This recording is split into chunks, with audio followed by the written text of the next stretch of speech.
Hello students, welcome back to your own physics class. और आज हम इलेक्ट्रिसिटी के न्यूमेरिकल्स करेंगे।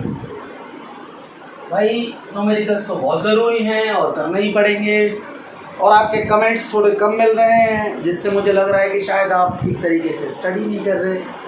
तो चलिए कमेंट करते रहिए, क्वेश्चंस पूछते रहिए, बेटर है। अब हम आज की क्लास स्टार्ट करते हैं। भाई आज हम, क्योंकि पूरा कंप्लीट जो हमारा लेक्चर है वो न्यूमेरिकल पे बेस्ड है, तो हम न्यूमेरिकल्स करेंगे। जहाँ पर हमने फिनिश किया उसके आगे वाले क्वेश्चंस करेंगे। देखो हमारे पास कई बार ना ओम्स लॉ का हमने ग्राफ वाला क्वेश्चन किया था। जैसे हमारे पास वोल्टेज दे देंगे, ये वोल्ट में दे देंगे और करंट दे देंगे एम्पियर में। आपको डाटा देंगे ये, जैसे दो एम्पियर करंट दे दिया और बोलेंगे कि 4 वोल्ट है, या 2 एम्पियर तक 10 वोल्ट दे रहे। फिर आपको दे दें, मान लो 4 एम्पियर दे दिया और यहाँ पर दे दिया आपको 20 वोल्ट दे दिया। फिर मान लो 8 एम्पियर दिया और यहाँ दे दिया 40, 8 पे 40 दे दिया। फिर मान लो 10 दे दिया और यहाँ दे दिया 50। ये आपको करंट दिया है। क्वेश्चन कहेगा proof the data follows Ohm's law and find R। ऐसे क्वेश्चंस में आपको बोलेगा कि भाई प्रूव करना है कि ये ओम्स लॉ है। अब देखो ओम्स का जो लॉ था, ओम्स ने कहा था कि जब भी V और I का ग्राफ हम कांस्टेंट कंडीशंस में बनाएंगे तो it will come to be straight line. तो हम देखते हैं कि जो डाटा इसने हमें दिया है, क्या उस डाटा से वी आई का ग्राफ स्ट्रेट लाइन बन रहा है। देखते हैं। यहाँ पर मैं वोल्टेज ले रहा हूँ जो कि वोल्ट में है, यहाँ 10 ले लेता हूँ, यहाँ 20, यहाँ 30, यहाँ 40, यहाँ 50 और यहाँ 60। ये डिस्टेंस थोड़ा ठीक ठाक सा लेना स्केल से, आपके पास तो स्केल होगा। ये 2, 4, 6, 8, 10, 12, यहाँ मैंने करंट ले लिया विच इज इन एम्पियर। अब मैं प्लॉट करके देखता हूँ। अगर प्लॉट करने के बाद ये ग्राफ स्ट्रेट लाइन आता है, इसका मतलब ओम्स लॉ प्रूव हो जाएगा। ओम्स लॉ प्रूव करने के लिए क्या चाहिए आपको, वी आई का ग्राफ चाहिए and it should be straight line.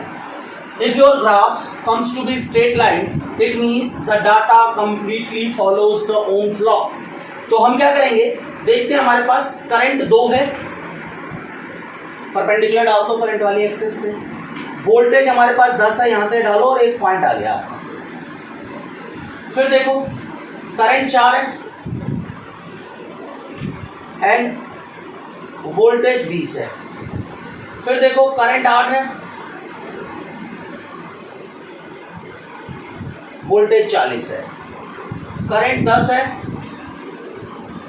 और वोल्टेज 50 है। इन पॉइंट्स से मिला करके अगर मैं एक लाइन खींचता हूं तो देखो ये स्ट्रेट लाइन बन रही है। तो क्या लिखोगे, because V I graph is straight line, so data follows Ohm's law। ऐसा आ सकता है, बोलेगा एक एक्सपेरिमेंट में ये डाटा हमें मिला है, आप बताओ कि ये ओम्स लॉ के अकॉर्डिंग ठीक है या नहीं है। सारी कहानी यही है कि ग्राफ बनाना है, चेक करना है स्ट्रेट लाइन है कि नहीं है। स्ट्रेट लाइन नहीं होगा तो ये जो कंडक्टर है उस कंडीशन में ओम्स लॉ को फॉलो नहीं करेगा। ठीक है, कोई ना कोई प्रॉब्लम होगी। ऐसा मत, इसका मतलब ये नहीं कि कंडक्टर खराब है, जो ओम्स ने कंडीशन बताई थी वो उसमें फिट नहीं हो रहा है। अब आपको पता है इस ग्राफ का स्लोप ऑफ कर्व, और एक बात ध्यान रखें, कर्व ये है आपके पास, ग्राफ ये है, स्लोप ऑफ लाइन, कर्व नहीं है बेटा, ये लाइन है। तो ये लाइन जो है ब्लू वाली, यही ग्राफ है आपका। Slope of line means Y axis divided by X axis, this. एक और तरीका बताया था आपको स्लोप निकालने का, it is V2 minus V1 by I2 minus I1। एक और तरीका है, अब V2 और I2 के लिए हमें दो पॉइंट्स लेने पड़ेंगे, कोई भी दो पॉइंट ले लो। मान लो मैं एक पॉइंट ये ले रहा हूं और एक पॉइंट ये ले रहा हूं। इसमें देखो जो पहली रीडिंग है वो करंट है, तो पहली रीडिंग करंट 10 और दूसरी रीडिंग वोल्टेज है विच इज 50। यहां देखो पहली रीडिंग करंट है विच इज 4, दूसरी रीडिंग वोल्टेज है विच इज 20। वैल्यू पुट कर दो यहां। स्लोप ऑफ लाइन, अच्छा ये तो लिखा ही नहीं कि यहां लिख लो स्लोप ऑफ VI ग्राफ मिल गया ना। स्लोप के लिए y axis by x axis और ओम्स लॉ से V बाय I R होता है। तो इस ग्राफ का स्लोप रेजिस्टेंस है और स्लोप हम इस तरीके से निकालते हैं। यहां पर देखो V की वैल्यू 50 है, V2 और V1 कितना है 20, I2 10, I1 4, it is 30 by 6, R equal to 5 ohm. Unit लिखना ना भूले बेटा। तो इस तरीके से आप रेजिस्टेंस भी निकाल सकते हो और प्रूफ भी कर सकते हो कि ये ग्राफ ओम्स लॉ को फॉलो करता है। क्लियर है? नेक्स्ट क्वेश्चन की तरफ मूव करते हैं हम। क्वेश्चन नंबर 2 देखो, आपको मैं एक सर्किट दे रहा हूं, बहुत आसान सा क्वेश्चन है ये।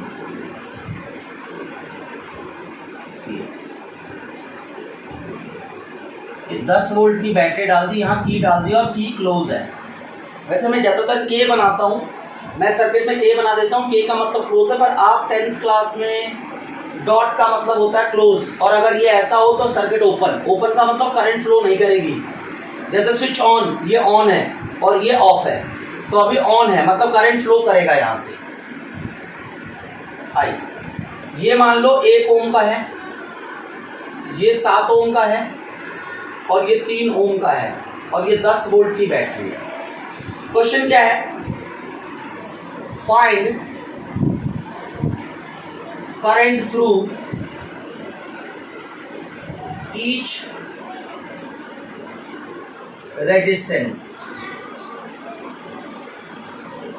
फाइंड करंट एंड वोल्टेज दोनों ले लो थ्रू ईच रेजिस्टेंस। हर रेजिस्टेंस के थ्रू आपको करंट और वोल्टेज बतानी है। देखो सिंपल लॉजिक है, ये सारे के सारे रेजिस्टेंस कैसे कनेक्टेड हैं? सारे के सारे सीरीज में हैं। ये 1 ओम भी सीरीज में है, ये 7 ओम है और ये 3 ओम है, ये सारे सीरीज में है। ठीक है, अब सीरीज में हमें पता है effective resistance in series it is R1 plus R2 plus R3। देखो बेटा फॉर्मूला लिखना ना भूले। और ये तीनों सीरीज में है तो 1 प्लस 7 प्लस 3, इसको 2 कर दो बेटा, 3 ना करके 2 कर दो ताकि कैलकुलेशन आसान हो जाए। 2 कितना आ गया? 10 ओम। तो इफेक्टिव रेजिस्टेंस इसमें R सीरीज में कितना आ गया? 10 ओम। यहाँ पर V कितना है आपके पास? 10 वोल्ट। तो I कितना होता है? V upon R from Ohm's law. यही तो है ना Ohm's law, I equal to V by R। तो V कितना है? 10, I कितना है? 10, तो करंट 1 एम्पियर। यानी यहां से ये 1 एम्पियर करंट फ्लो करेगी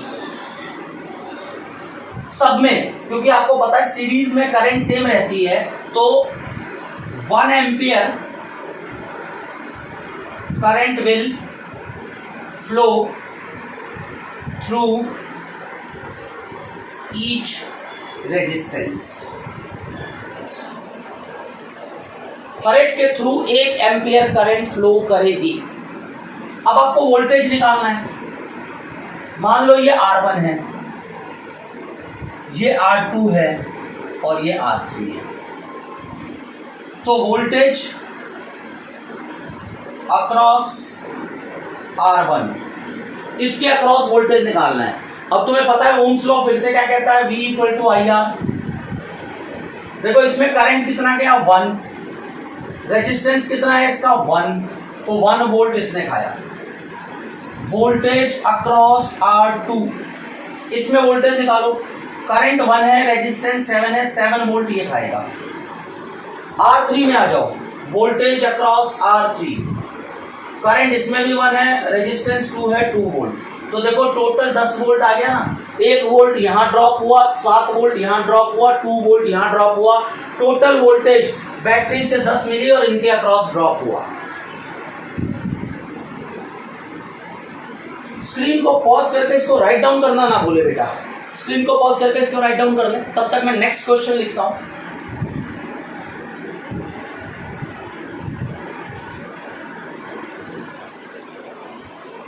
ये 5 ओम है, ये 10 ओम है।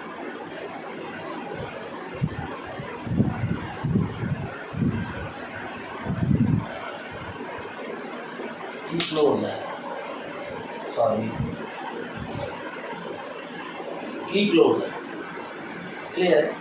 मैं इसका नाम R1 दे रहा हूँ, इसको R2 दे रहा हूँ। If voltage drop across 5 ohm resistance is 5 volt, find voltage across 10 ohm, voltage of battery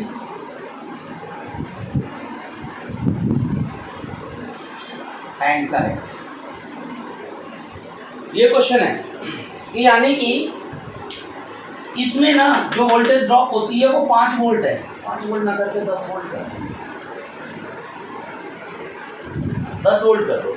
आपको बैटरी का वोल्टेज भी बताना है और ये भी बताना है कि इसमें कितना वोल्टेज ड्रॉप हुआ और टोटल करंट भी बता देंगे। कोई डाउट है?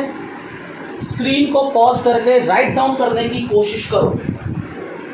खुद पहले इसको राइट डाउन करो, उसके बाद इसको खुद ट्राई करने की कोशिश करो। तब तक मैं रब करके मैम करता हूं।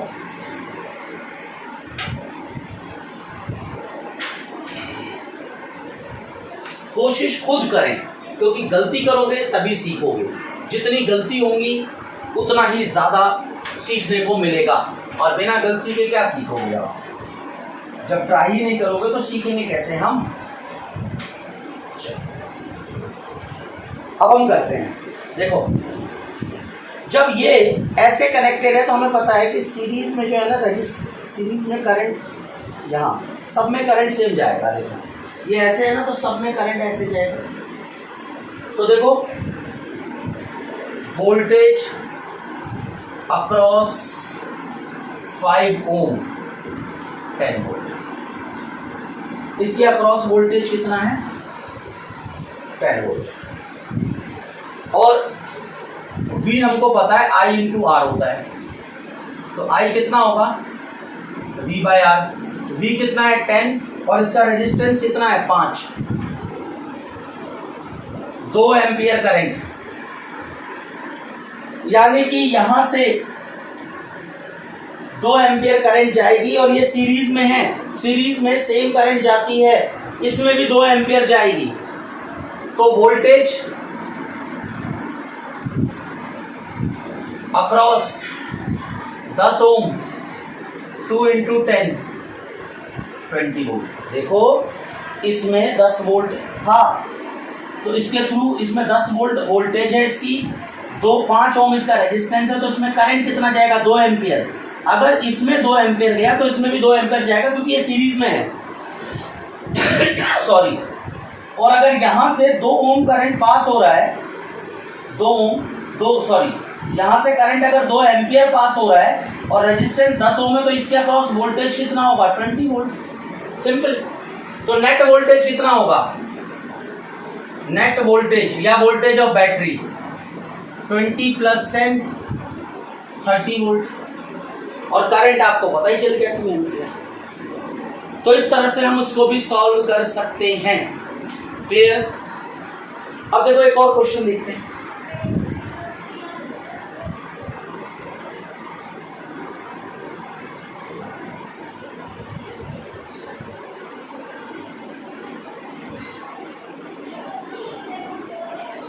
की क्लोज है, यहाँ पर 5 ओम है, यहाँ 25 ओम है, यहाँ भी है। Find ratio of voltage drop across R1 and R2। ये R1 है और ये R2। इनके अक्रॉस कितना वोल्टेज ड्रॉप होगा ये निकालना है।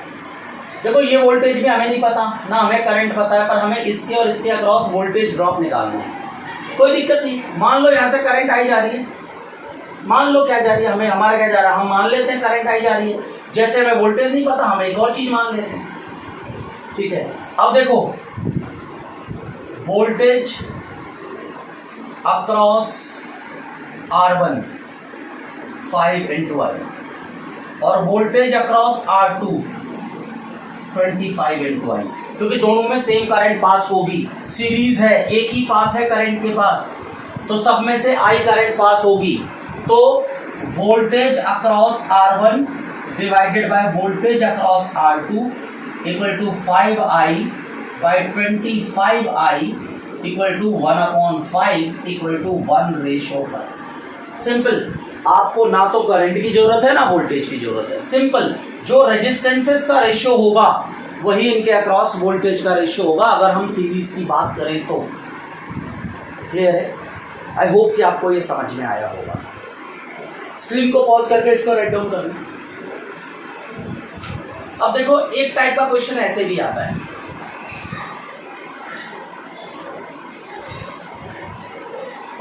ये बैटरी है, तो सर इतनी सारी बैटरी तो बना दी, अब कह रहे हो बैटरी है, बैटरी तो नहीं बेटा, बहुत सारी बैटरी तो बार बार बनानी पड़ेगी।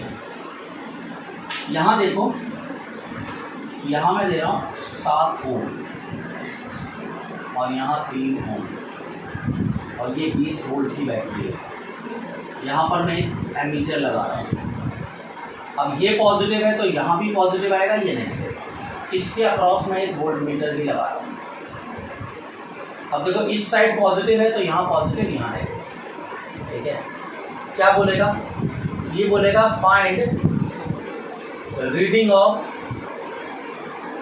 वोल्ट मीटर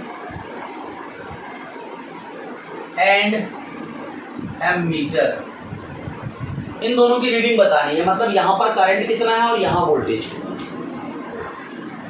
अच्छा देखो, जब ऐसा सर्किट आए तो आप समझना वायर का कोई रेजिस्टेंस नहीं है, इसका कोई रेजिस्टेंस नहीं है, इनका कोई रेजिस्टेंस नहीं है। वैसे इनके रेजिस्टेंसेस होते हैं, बट क्योंकि इस सर्किट में सिर्फ यही दे रखा है, ऐसे सिंबल बनाने का मतलब सिर्फ यही रेजिस्टेंस है, यहाँ नहीं है। हम ये मान के चलते हैं कि इनका रेजिस्टेंस, इसका वोल्ट मीटर, एमीटर, वायर, इसका रेजिस्टेंस हम इग्नोर करके चलते हैं। हमें सिर्फ ये 2 रेजिस्टेंसेस निकालने हैं। तो इस सर्किट में आर नेट कितना होगा? देखो ये और ये सीरीज में है, तो 7 + 3 10 होगा। और V कितना है? 20 वोल्ट। करंट ओम्स लॉ से I = V/R 20/10, I = 2 एम्पियर। तो देखो यहां से मुझे ये साफ पता चल गया कि यहां से जो 2 एम्पियर करंट पास हुई है, तो एमीटर की जो रीडिंग होगी, एमीटर उस 2 एम्पियर को रीड करेगा। फिर देखो यहां से 2 एम्पियर जाएगा, तो यहां पर जो वोल्टेज ड्रॉप होगी वो 2 × 7 14 वोल्ट होगी। और तो यहां पर हमने देखा कितना, यहां पर कितना 2 एम्पियर करंट गई, तो कितना हुआ 14 वोल्ट यहाँ ड्रॉप हुआ। अच्छा यहाँ से 2 एम्पियर करंट जाएगी तो V = IR और 6 वोल्ट यहाँ ड्रॉप होगा। और टोटल देखो 20 वोल्ट था, 14 यहाँ ड्रॉप हुआ, 6 यहाँ ड्रॉप हुआ, तो वोल्ट मीटर की रीडिंग कितनी आएगी? 6 वोल्ट। तो इस तरह से आपको वोल्ट मीटर और एमीटर की रीडिंग भी निकालने को आती है। स्क्रीन को पॉज करके इसको राइट डाउन करें और अब हम मूव करते हैं अपने अगले क्वेश्चन की तरफ। देखो क्वेश्चन बहुत सारे फॉर्मेट्स में पूछा जाता है, जितनी ज़्यादा प्रैक्टिस हम करेंगे उतना ज़्यादा हमारा कॉन्सेप्ट क्लियर होगा। तो कंडीशन क्या है कि प्रैक्टिस मोर एंड मोर, जितने न्यूमेरिकल्स मिले कोशिश करो, मैक्सिमम प्रैक्टिस करो आप, ठीक है। एक और क्वेश्चन देखो, यहां से आके लिखते हैं question. A wire of resistance 12 ohm bent in the form of circle. Find resistance across its diameter।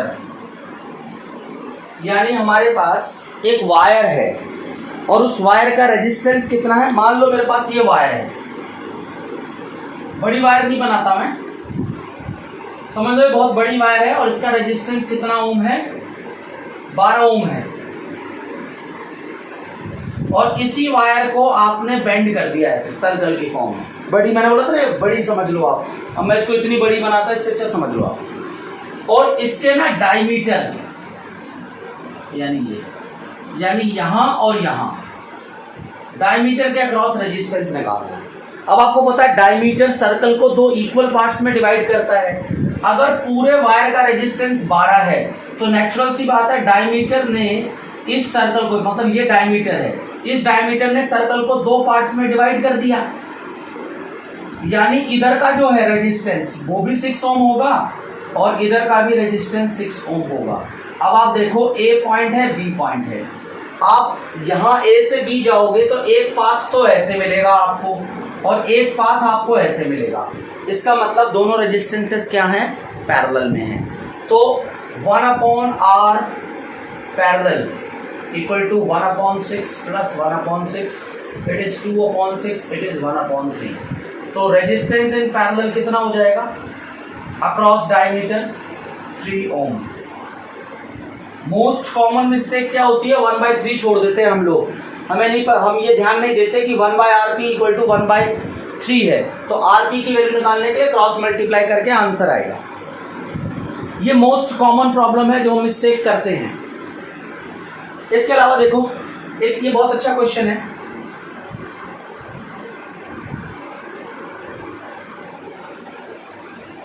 ये रेजिस्टेंस आ रहा है और यहां पर एक एमीटर लगा दिया, यहां एक बैटरी लगा दी, फिर यहां पर भी एक रेजिस्टेंस लगा दिया, ये भी आ रहा है, यहां पर भी एक रेजिस्टेंस लगा दिया और साथ में की लगा दिया।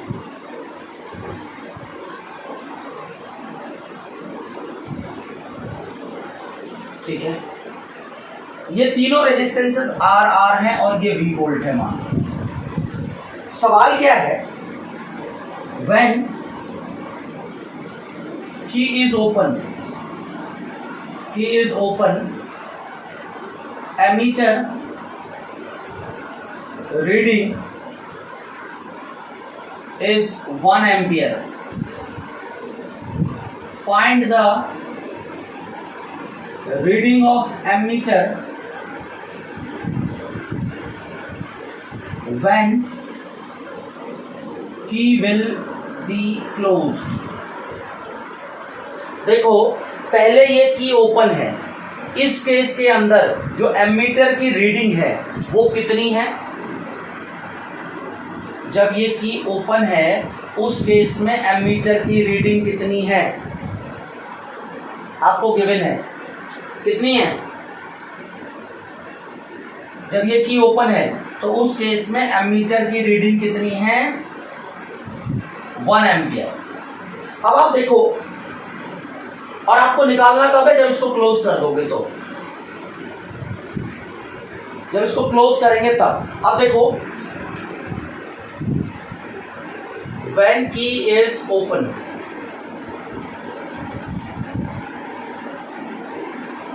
when key is open, R net कितना होगा सर्किट का। देखो जब की ओपन है तो करंट यहां से आएगी, वो यहां से जाएगी और डायरेक्ट यहां से ऐसे चली जाएगी। जब ये ओपन होगा तो करंट यहाँ से आएगी, तो टोटल रेजिस्टेंस कितना होगा, R plus R, it is 2R। और I equal to what, V upon R, voltage को V ही मान लो और यहाँ 2R कर दो। क्लियर। और देखो उसकी वैल्यू कितनी है, 1 ampere.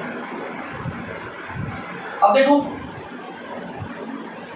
when key is closed, जब की क्लोज होगा तो क्या होगा, देखो क्लोज होने के बाद सर्किट कुछ ऐसा बनेगा।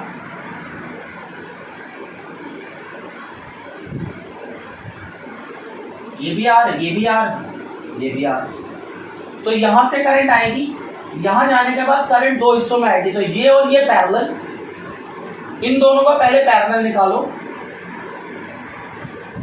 1/RP equal to 1/R plus 1/R, it is 2/R, तो RP इक्वल टू R/2। इन दोनों को जब आपने कंबाइन कर लिया तो ये it becomes R/2।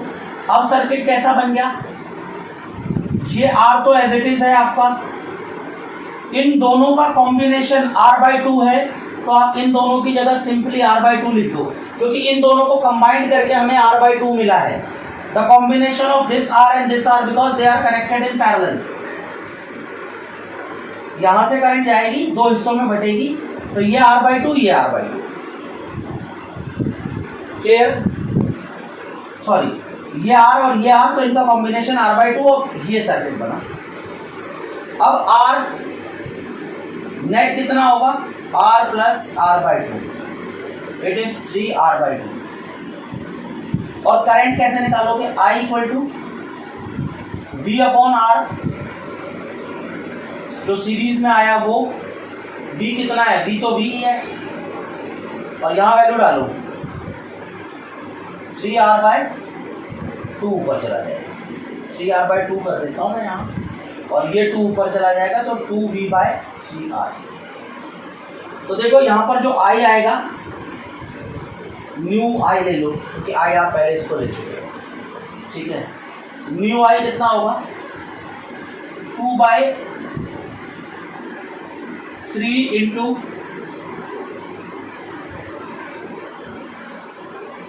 V/R, 2/3 into V/R। यहाँ देखो आप, जो V अपॉन 2R है वो 1 है, तो V अपॉन R की वैल्यू कितनी हो जाएगी, 2।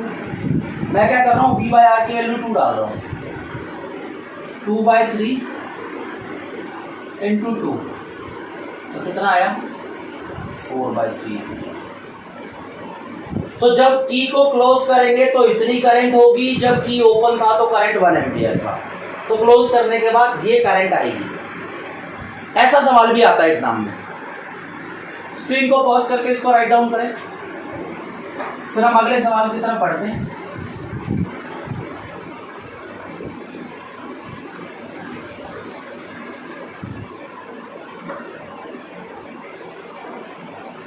देखते हैं एक अच्छा सा सवाल और लेके आते हैं।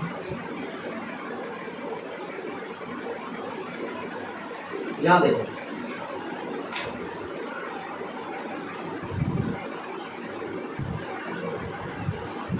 यहाँ है, और हमने क्या किया है, इसको इसको कनेक्ट किया, इसको कनेक्ट किया।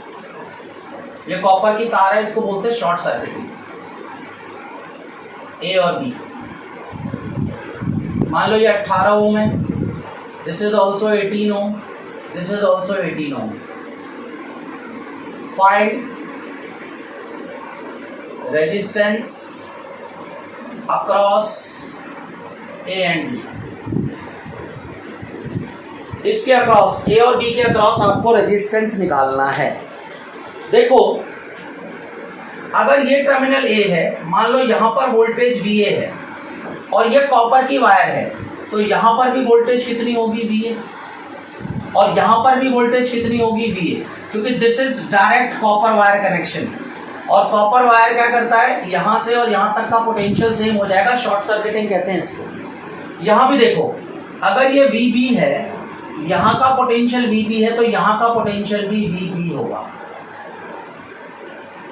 तो बेसिकली VB ना बोल करके मैं ऐसा कह दूं कि अगर ये पॉइंट A है तो मेरा ये पॉइंट भी A होगा और ये पॉइंट भी A होगा, क्योंकि डायरेक्ट कॉपर की तार से कनेक्टेड है। और अगर ये पॉइंट B है तो ये भी B होगा और ये पॉइंट भी B होगा। और मुझे रेजिस्टेंस चाहिए कहां के बीच में था, A और B के बीच का रेजिस्टेंस चाहिए था। अब देखो ये जो 18 है ये भी A और B के बीच में लगा हुआ है ऐसे। अगर आप नोटिस करो तो A और B के बीच में ये 18 भी लगा हुआ है और यहां भी A और B के बीच में ही लगा हुआ है ये 18 भी। तो ये 18, 18 और 18, तो 1/r, 1/18, 1/18 और 1/18, 3/18 इक्वल टू 1/6, तो r इक्वल टू 6 ओम। ये सॉल्यूशन होगा इसका, कंफ्यूज ना करें। देखो एक और क्वेश्चन करते हैं ऐसा ही। ये 6 था, यहाँ सॉरी ये 7 था और 8 कर देते हैं। देखो अब नंबरिंग मुझे ठीक से याद नहीं है,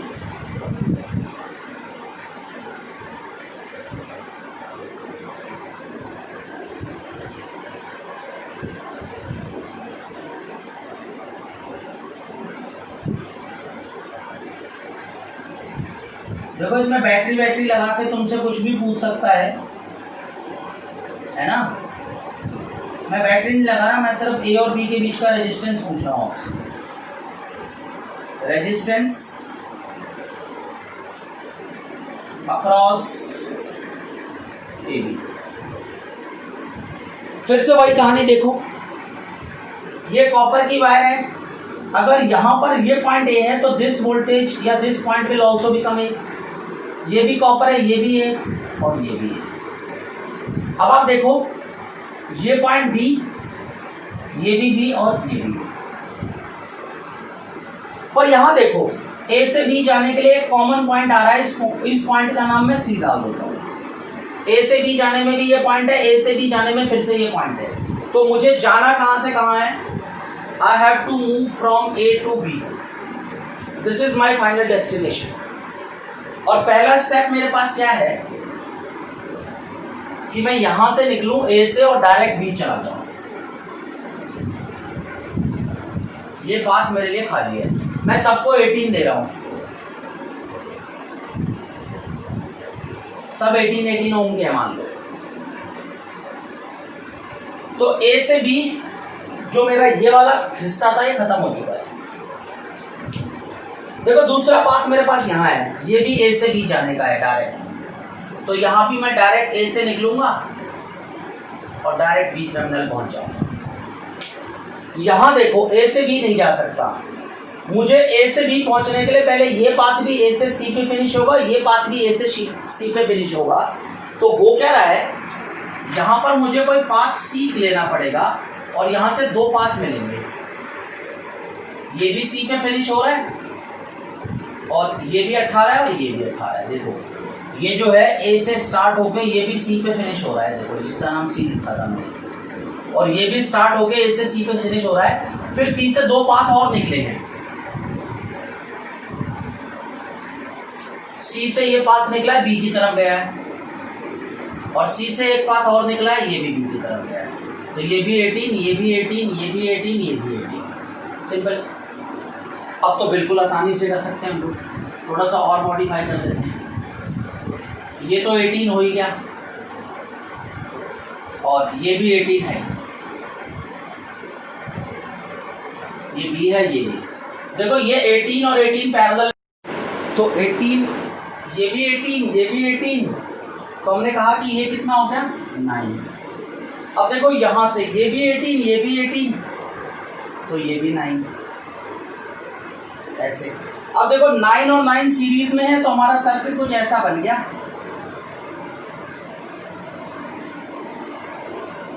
ऐसा से मॉडिफाई हो गया। 18 18 और 18, और जैसा हमने यहाँ किया था तो R कितना आ गया इसमें 6 ओम। सिंपल तरीका है, क्लियर। एक और देखो, मान लो ये सर्कुलर पाथ है,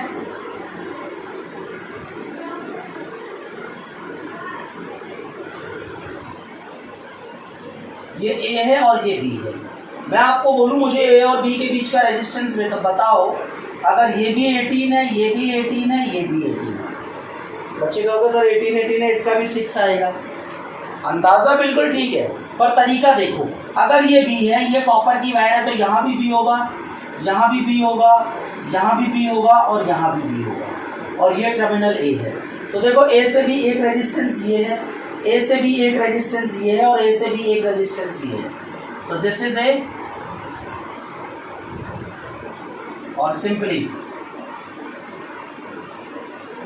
आपको A से B के बीच में देखो, अगर ये टर्मिनल A है तो ये भी A होगा, A और B, ये भी A और B और ये भी A और B, तो 18 18 18 R इस बार भी 6 होगा, क्लियर।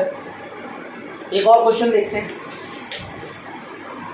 इसी में सर्कल की तरह। स्क्रीन को पॉज करके इसको राइट डाउन करना ना भूले बेटा। देखो जितने ज्यादा क्वेश्चन करोगे इसकी कोई लिमिटेशन नहीं है, जितने ज्यादा क्वेश्चन हम करेंगे हमारा परफेक्शन उतनी ज्यादा आएगी। देखो सर्कल वाला ही क्वेश्चन कर देते हैं, ये है, ये है, ये है, दिस इज ए,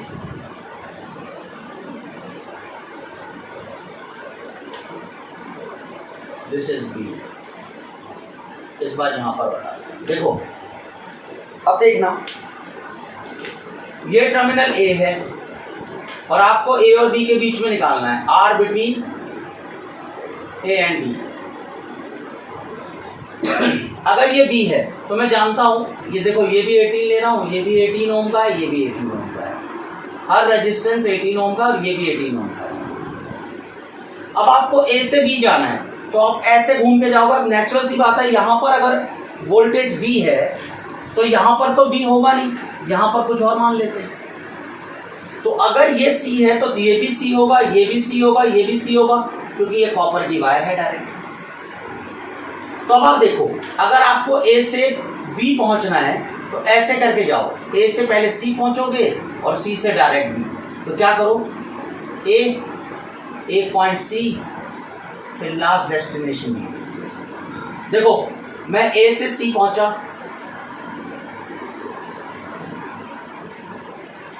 A से C पहुंचा 18 ओम मिले, फिर A से C पहुंचा अगेन 18, और फिर A से C पहुंचा अगेन 18, और यहां देखो C से B जाने के लिए डायरेक्ट 8। तो इनका ये तीनों 18 18 के हैं, तो इनका तो 6 हो गया और इसका 18 हो गया, तो R कितना होगा, R इफेक्टिव 6 इसका और 18 इसका 24। इस तरह से हम रेजिस्टेंस निकालते हैं सीरीज और पैरेलल वाले। आप और भी बहुत सारे क्वेश्चंस ट्राई कर सकते हो। एक मैं लास्ट क्वेश्चन करा रहा हूं आज आपको, आज का लास्ट क्वेश्चन है ग्रुपिंग वाला। बाकी आप प्रैक्टिस करते रहें, कोई डाउट आ रहा है तो कमेंट जरूर करें। मान लो मैं यहाँ बैटरी दे रहा हूँ आपको और मैं एक रेजिस्टेंस यहाँ देता हूँ आपको और एक रेजिस्टेंस यहाँ देता हूँ, एक रेजिस्टेंस यहाँ, एक यहाँ और एक यहाँ, ठीक है। मान लो ये 5 है, ये भी 5 है और ये भी 5 ओम है, ये भी 5 ओम है, ये 10 ओम है और ये 15 ओम है। मैं बोलता हूँ मुझे करंट बताओ, या किसी के अक्रॉस भी करंट पूछ सकता हूँ, current across this, current across this, कहीं पर। पहले तो सर्किट का इफेक्टिव रेजिस्टेंस निकालो। देखो यहाँ से करंट जाएगा, यहाँ करंट 2 पार्ट में डिवाइड होगा, 2 पार्ट में डिवाइड होगा और यहाँ आके मीट करेगा। तो करंट के 2 पार्ट हैं, एक 10 ओम का है और ये 5 ओम के डायरेक्ट हैं, तो यहाँ क्या होगा, इसका मतलब इस 10 के साथ ये 5 और 5 का सीरीज क्या है, पैरेलल में कनेक्टेड है। तो ये 5 और ये 5 कितना हो जाएगा 10, इसको आप ऐसे लिख सकते हो, तो ये 10 हो गया और यहाँ पर ये 10 के साथ कनेक्टेड है और यहाँ पर क्या है, ये 5 है, यहाँ बैटरी है,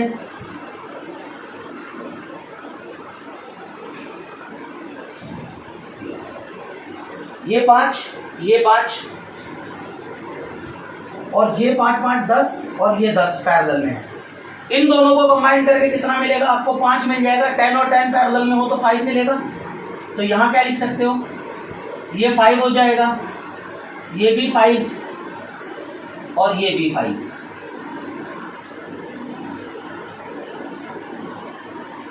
तो आर नेट कितना आ गया 15 ओम। तो आई कितना आ गया V बाय आर 15/15 1 एम्पियर, यानी यहां से 1 एम्पियर करंट फ्लो करेगी। अब देखो वो 1 एम्पियर करंट जब यहां से जाएगी तो इसमें 1 एम्पियर जाएगी और यहां करंट दो पार्ट में डिवाइड होगी। अब क्योंकि दोनों के रेजिस्टेंसेस इक्वल हैं तो ½ एम्पियर यहाँ चली जाएगी और ½ एम्पियर करंट यहाँ चली जाएगी और यहाँ आके जब मिलेगी तो वापस 1 एम्पियर आ जाएगी। तो इस तरह से हम क्वेश्चंस करते हैं, ग्रुपिंग के, सीरीज के, पैरेलल के, इस पे बेस्ड क्वेश्चन आते हैं। तो आप इसकी ज़्यादा से ज़्यादा प्रैक्टिस करें। किसी भी डाउट के लिए कमेंट जरूर करें क्योंकि क्लास आपकी है। Thank you so much.